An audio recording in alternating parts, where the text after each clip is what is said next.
Perfect pineapple kesari bath ಬಾಯಲ್ಲಿಟ್ರೆ ಹಾಗೆ ಕರ್ಗೋಗ್ಬಿಡುತ್ತೆ. ಇದಕ್ಕೆ main ಆಗಿ ಬೇಕಾಗಿರೋದು ತುಪ್ಪ.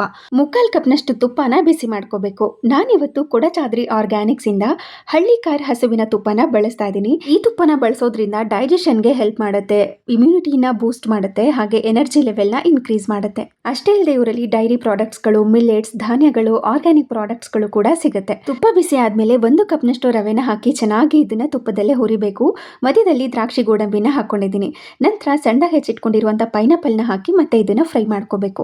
1 ಕಪ್ನಷ್ಟು ಸಕ್ಕರೆಗೆ 2 ಕಪ್ನಷ್ಟು ನೀರನ್ನ ಹಾಕಿ ಚೆನ್ನಾಗಿ ಕುದಿಸಿ, ಕುದೀತಾ ಇರುವಂತ ನೀರನ್ನ ಇದ್ರೊಳಗಡೆ ಸೇರಿಸಿ ಚೆನ್ನಾಗಿ ಮಿಕ್ಸ್ ಮಾಡಿ ಒಂದು ಲಿಡ್ನ ಕ್ಲೋಸ್ ಮಾಡಿ 3 ನಿಮಿಷ ಬೇಯಿಸ್ಕೋಬೇಕು. ನಂತರ ಅದಕ್ಕೆ ಏಲಕ್ಕಿ ಪುಡಿನ ಹಾಕಿ ಸ್ವಲ್ಪ ಕೇಸರಿ ದಳಗಳನ್ನ ಹಾಲಿನಲ್ಲಿ ಹಾಕಿ ನೆನೆಸಿಟ್ಕೊಂಡು ಇದ್ರೊಳಗಡೆ ಸೇರಿಸ್ಕೊಂಡು ಚೆನ್ನಾಗಿ ಮಿಕ್ಸ್ ಮಾಡ್ಕೊಂಡ್ರೆ ಪೈನಾಪಲ್ ಕೇಸರಿ ಬಾತ್ ರೆಡಿ ಆಗಿರುತ್ತೆ. ಕೊಡಚಾದ್ರಿ ಆರ್ಗ್ಯಾನಿಕ್ಸ್ ಅವ್ರದ್ದು ಮಲ್ಲೇಶ್ವರಂ ಮತ್ತೆ ಜಯನಗರಲ್ಲಿ ಸ್ಟೋರ್ ಇದೆ, ವಿಸಿಟ್ ಮಾಡಿ. ಅವರ ವೆಬ್ಸೈಟ್ ಮುಖಾಂತರ ಕೂಡ ಆರ್ಡರ್ ಮಾಡಬಹುದು.